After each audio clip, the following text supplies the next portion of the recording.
pastor hala tigi ayon wi haru kan hande hire sabuna ko hire to doko no wilawn moƴƴano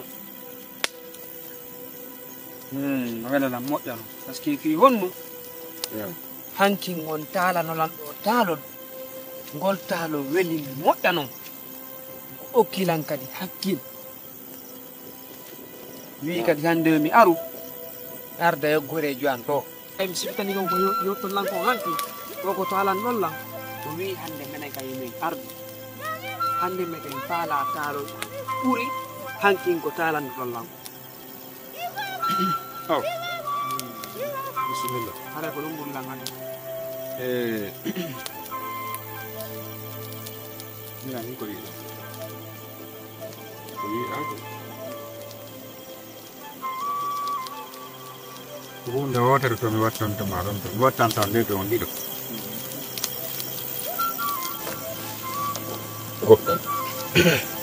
yo aduna on o an seeɗani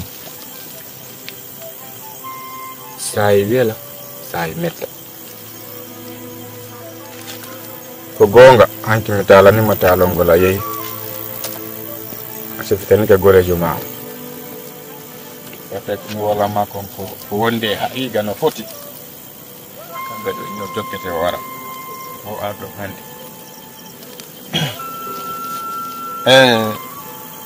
komi wattan toon ɗum hunde wotere fay ɗum fewndiri ko wona fewndo ko ɗo ni koyo yooɓo neydi mo yooɓike neydi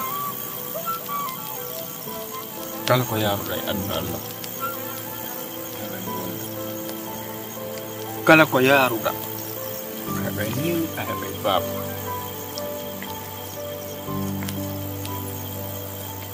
kono si tagaɗo wi hoore mum sifa mum ala ko anda ɗum han ko galle ɗum sigam haala milaji welani ko ɓenta koni haala pulat o boddi fewtodi balɗe ɗum ko suurini ɗum ay boddi juuti balɗe suuɗi yaji to banere lekkude juwari ala pay kun tettun kadi so yoɓike leydi kala ko o yaari haaju makko marsay yo mbaɗa neydi rena ɗe juuɗe rena hunduko tan wami wawa tumba ɗon kala ko yawɗa haaju ma marsay kono so ade woni yennowo fennowo wondotako gujjo wondotako nani haɗa ko ɗum mi wawa toon ɓeyditande e haɗa talongo min noon wattande ɗongol talongo min ko ala wattande ɗongol kadi ko waaji talongo tawata kadi ɓurgol ngol a hankin ko wiiton kon nandi o salati ko ñandego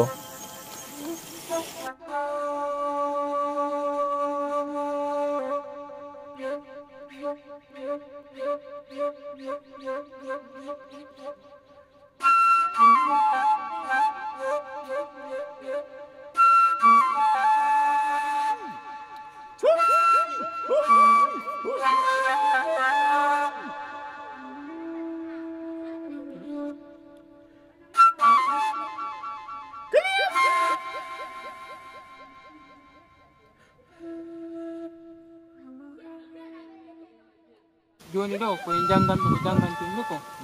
may ɓay ko ɗum addi mayi ndeji aw ko joni ko sagalno mi watano ɗo koye ndu woniri ni koto hamdallah ñoto hamdallah na wuko addinde o ɗi ɓay ñangiɗa andi iɗo mari ɗo golle taw ko suudu ɗo ko adden ɗo ko jangugol gol a faami selugol jaɓange noon duwa aw koto أعوذ بالله من الشيطان الرجيم بسم الله الرحمن الرحيم لا يكلف الله نفسا إلا وسعها لها ما كسبت وعليها ما اكتسبت ربنا ولا تحملنا إن نسينا أو أخطأنا ربنا ولا تحملنا ما لا طاقة لنا به واعف عنا واغفر لنا وارحمنا أنت مولانا فانصرنا على القوم الكافرين. أعوذ بالله من الشيطان الرجيم. والله أحد الله الصمد لم يلد ولم يولد ولم يكن له كفوا أحد. Babin, hande hino sare gonga, hino min sare fenani. Hande ko men nene wondi do, o ngacci men do babe. Yo Allah na don aljanna fi dawsi la'ala. Hande hino sare gonga babin, min sare fenani. Babin, si Allah jabi, mene enene wondi. Accirɗon men kombaɓe min tambitoto ka mbayla komin andiri on kombaɓe baɓe min tambitoto hay son anali Allah naɗon aljanna firdawsi la'ala baɓe Allah ya ko kitame ne gadi ya ko babe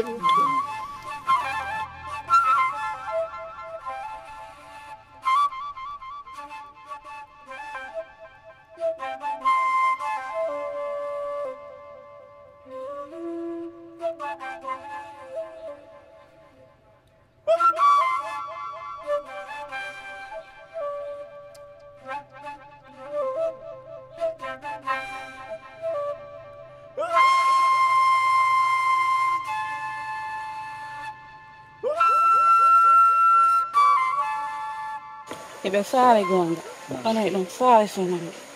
faare ɓe jokku ko ɓe jokkuno kon jokkon golle maɓɓe ɗen jokkon golle maɓɓe ɗen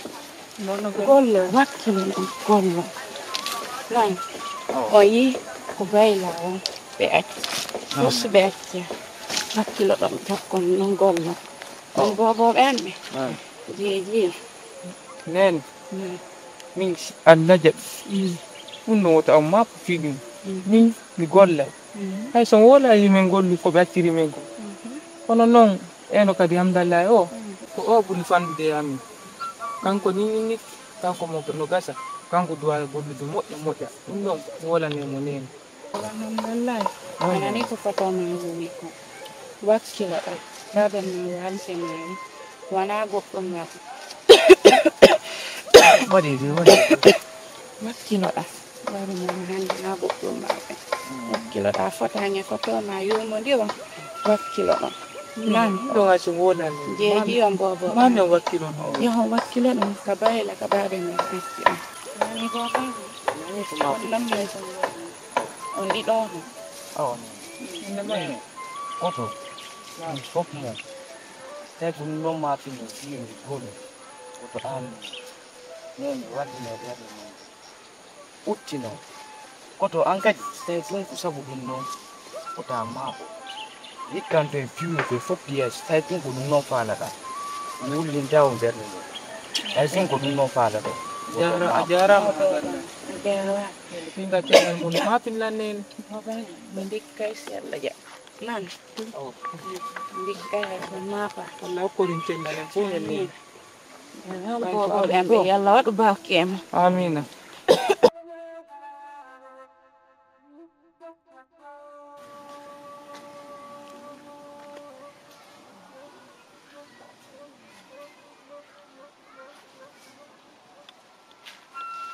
ko mi yewtayma oye bani aduna ko lawol o aduna si a junni miijo tawa adinoɓe rongu lero to heewi arayni lilan habba haray min komi faala yewtugol ma mi faala ndaaru ini sagataɓe no yaltude fima fota wona seeɗa mi faala ndaaru ɓiɗɗo alaji haami ɗon leega acca on ɗon resa. Ha babe. Onon tigiri ɗon hande on wolantala misal.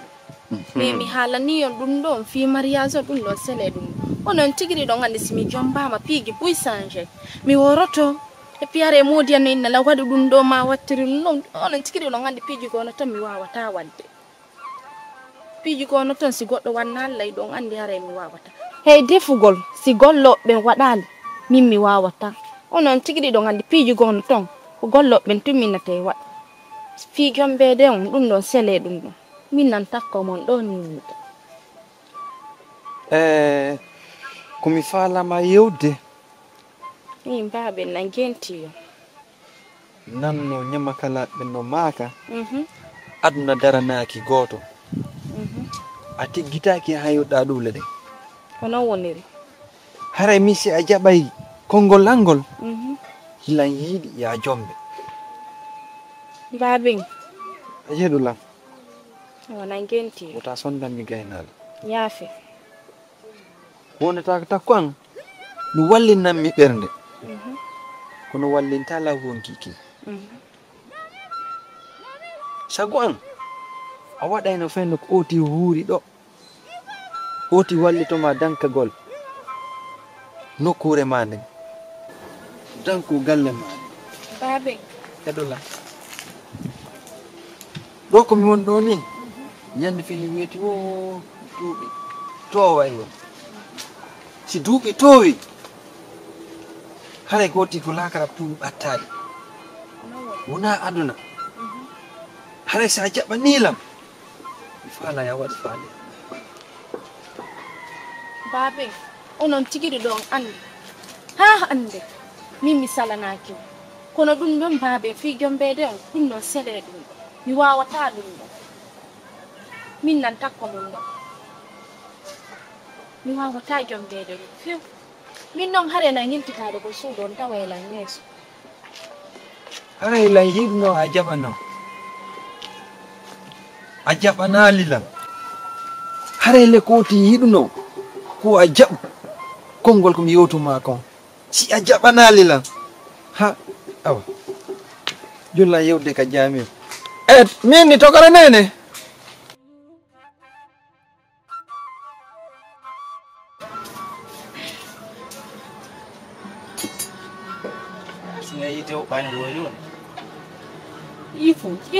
Ifu sa ifi uɓɓa joni ɓayano. Ya goɗɗo ɓe a ƴetti noon kaɗɗuma ya kuma kin fawo Yarano kimba ko wanki. Kitiɗe. Ah. Ɗon goto andi ko nu la falama haalandi ko ɗum ko nafata en noon goyi on ɗum kadi. ɓaye fiyon nu ni mi jooɗike mi junni miijo sabane ma on nu ɗe golle ɗe ko joppuɗen ɗo koto Nam. fiɗɗe golle men jentuk mum ma kon haalande accu noon nden sen gen en golle kiliyan ni ala Alhamdulillahi ko nokku innanata. Wolu ko waɗami yewtude ko harminan gollor. Woten ñalluɗo hande kadi. ɓe suti ni fewɗen ɗo golle ala mi bimɓe ha kikiɗe fo mum ɗa sutti ko feffutugo tun leɗɗe woɓɓe settugo tun leɗɗe golle ala nini la falama haalande ko nafutan en fof men fiyonni ko fiɗe golle men ɗo a faami mi faala yen toppito golle goo ɗum ɗo aysen golle ɗum ɗo kono nangue golle goo kadi oto ko ɗum mi faala golle ten kon tawa ɓeydoto ɓayiɗa suti ni nene sella babin kadi feƴƴini joni noon mi faala yen fewjode ɗum ɗon nangue nden golle ɗon kadi aysen golle ɗum ɗo Alhamdulillahi. Heɗulam. O dami woni taƴitami gaynade wuude. awa An ko goɗɗo wiima o iɗa famini. Ɗa famini ɗa andi hunde ɓuuri fof ma iɗa famini ɗa andi ko arata ɓuuri fof. ko fi ko Tokkitoɗen e hondu ko moƴƴanta en ɓuuri ko babin acciri hen kon. Ko ɗe golle ɗo e hirɗen babin ko ɗe ɗo waweten tokkitago jokke. An ko honɗum kadi nangata e addangol ɗen piiji go ko ɗum watten ɓuuri ɗum ɗo. e suti koto ay dépense en ala joni noon golle ɗuytike ga joni noon komi faala ɗo koye wallindir ɗum ɗon jonnala min kadi hakkille goo fino golliren no kadi heɓen dépense peut-être e suti ni golle ɗuuɗa koto Acci fiyaɓe jaɓanan ɗum ɗon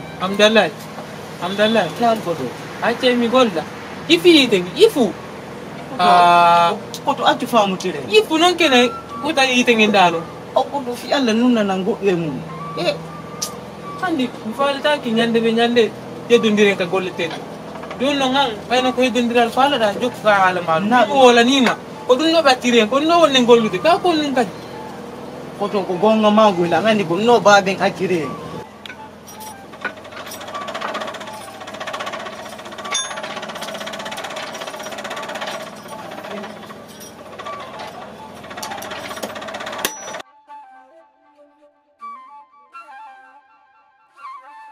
Lalaimo. Idonge jam. Wondaɓe fof nayi jam. Alhamdulillah. Haray ko jam wona tan. Ɗandi ko wiyete ko banu adama o foti si tawi a wondi e goɗɗo ha a andi oɗo hande o laatike fure on ɗon ka banu adama wi'a ɗon inna lillahi wa inna ilahi rajiun ko ya andu moodi jeyɗo mo on nodimo o notike hankin moodi moɗon hari ko enen wonni kono hande ka wonɓe yewtude ɗo ɓe saare gonga min noon hari ɓe ñawlilan iɓe ñawlilan ko ɓe ñawlilan kon hari iɓe joganilan kolce 34 e hoore ɗin 34 e nayi ɓen halduno wonde manna si timmi 25 ɓe ittanay lan kolce 10 joni noon ko ɗum mi faala hettude ɓay ko be mi hetta min fi Allah on mi golliray kono piiji goo mi waɗata ko fes min baben so joni noon ɗo noon yo hewtoyde ka laamu ka koto haray yaka seede ma mi ari yiitudu e ɓiɓɓe ma ɓe yiitudu e ko heɓuɗa kon wallollam mi hetta ko mi jeeyi kon ɓay min no woodi ko mi waɗata no woodi kadi ko mi yiɗagoy haray ko ɗum addunowal wassalam minne ɓiɓɓe am ɓen min yiitide min yewta feewi hayso ko dinngirana ya min jonno iɗon marigoy ɓay o dinngiramo nayi ɗo so ƴetti ɗum on jonnilan haray mi hetti komi jeeyi kono on wawata lan wi'ude onon wonde manna hiko ɓay iɗon nawni iɗo watti min mi yiɗa ɗum goy min on jonnitaylan komi jeeyi ko min yaafe ala ko jeeyɗon gente min na yaafe yiɗa ɓoyɗi nayi min ko ɓira wicca min ko mbati hakkoto no woniri ni lanɗo ka hoɗo ɗo donc si tawi ko be min ko ya immo darora daritoɗa wiya ɓiɓɓe ma ɓe mbay Allah waɗi Allah ko ni accitiri ɗum waɗaka barki jonni tollan komi jeeyi ko haray ko ɗum addunolan wassalam mafi miɗo ñawliyam mafi moodi an no ñawliyam waɗirani ɗon ɗo kono ɓayko ko fi o dinngiranayi ɗo on jettaymi si Allah jaɓɓiftana ɓe ndarali miɗo nawni ɓe ndarali moodi am ha on fomma nawlen alhamdulillah nawlen no welkom yewta ko lannowa nottana Allah waɗi jam Nega wani nana baba jumai jona fara ngolande ande won ande de reto pero go kunal kon ngolante ngoto kunal kon ngolante pet ko bala men so yo ti hande ibe do